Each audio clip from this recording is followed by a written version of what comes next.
Be ready. 15 seconds.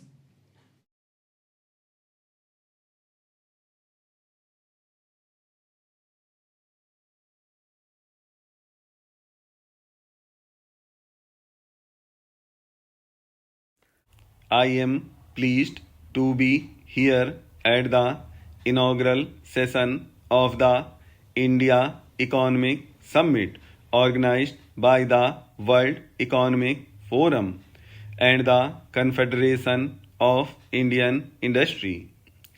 Your conference is taking place at an extraordinary moment in India's democratic history. Whatever is happening now is a sign of the vibrancy of Indian democracy. However, I would like to assure you that volatility in Indian politics will have no fundamental impact on the process of economic reforms in the country. The reform process has become irreversible. Indeed, my government has depoliticized the economic agenda.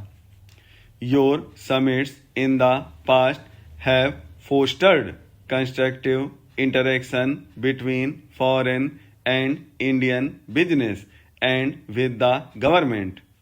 They have also facilitated foreign business becoming familiar with India's efforts both to carry out internal liberalization and to integrate itself with the global economy. Since you met here a year ago, a number of new and decisive steps have been taken by my government to strengthen our economic fundamentals and improve the productive efficiency of our system.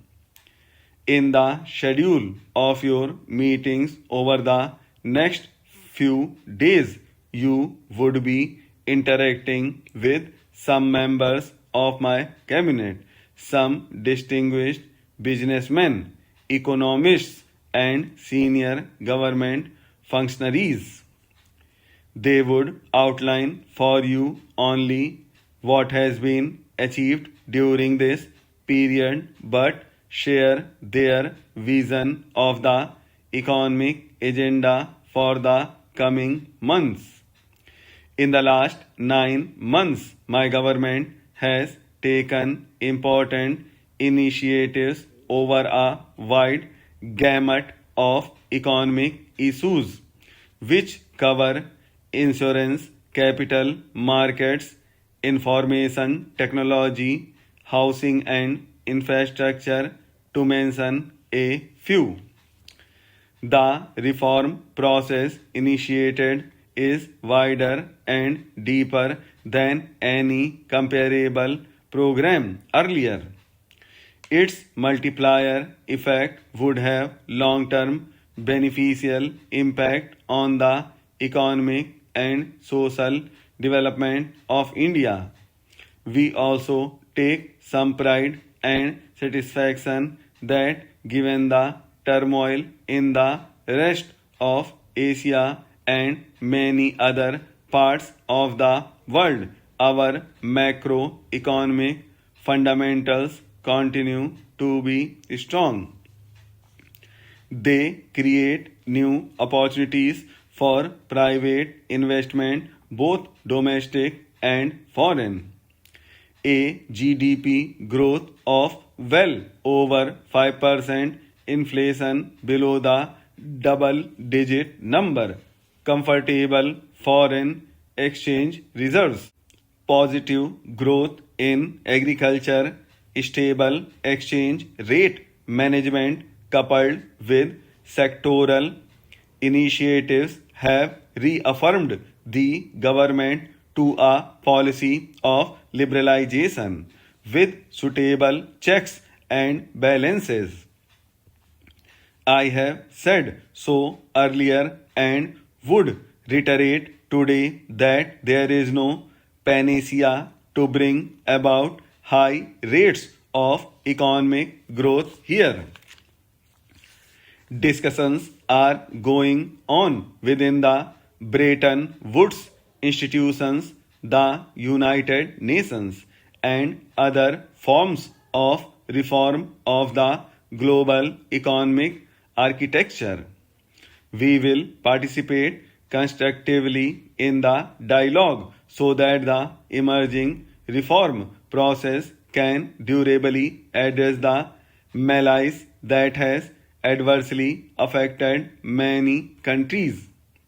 Such a reform process should help in the evolution of a new financial architecture based on transparency, symmetry of obligations, equity, effective management in the face of rapid flow of large sums of capital around the world, and orderly development of world trade for the common good of mankind.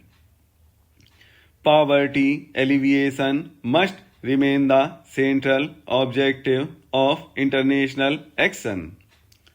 We recognize that globalization is both a reality and an opportunity.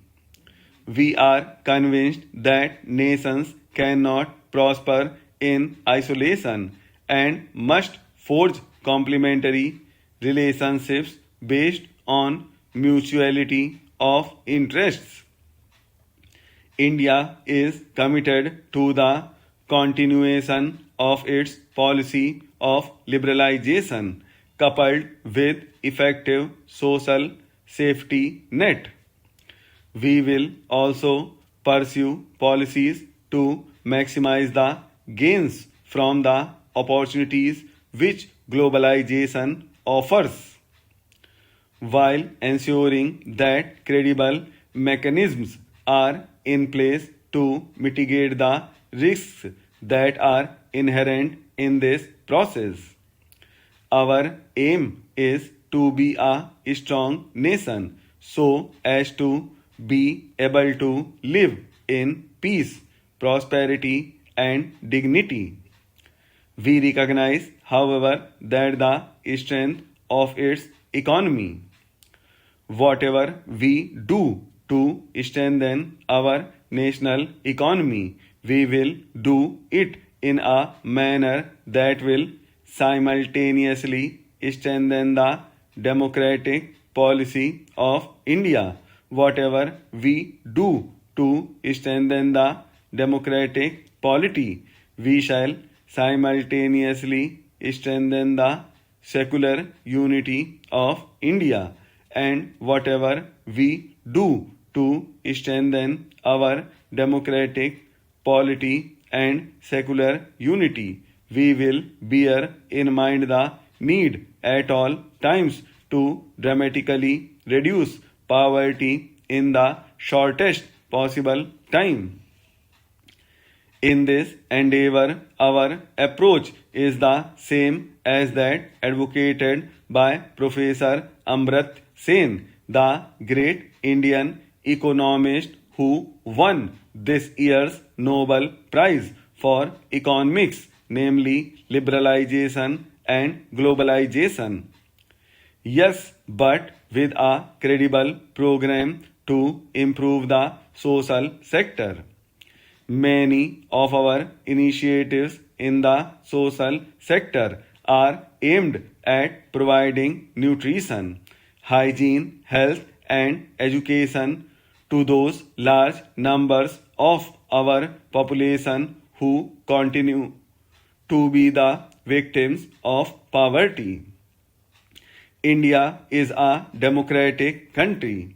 Democracy is our greatest strength.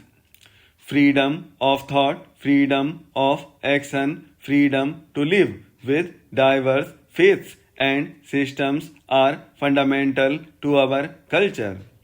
I believe that these are essential components of liberalization and globalization. We have another great strength. We have an unbroken record of honoring all our financial obligations of foreign investors and lenders. We have a sound legal system that incorporates justice.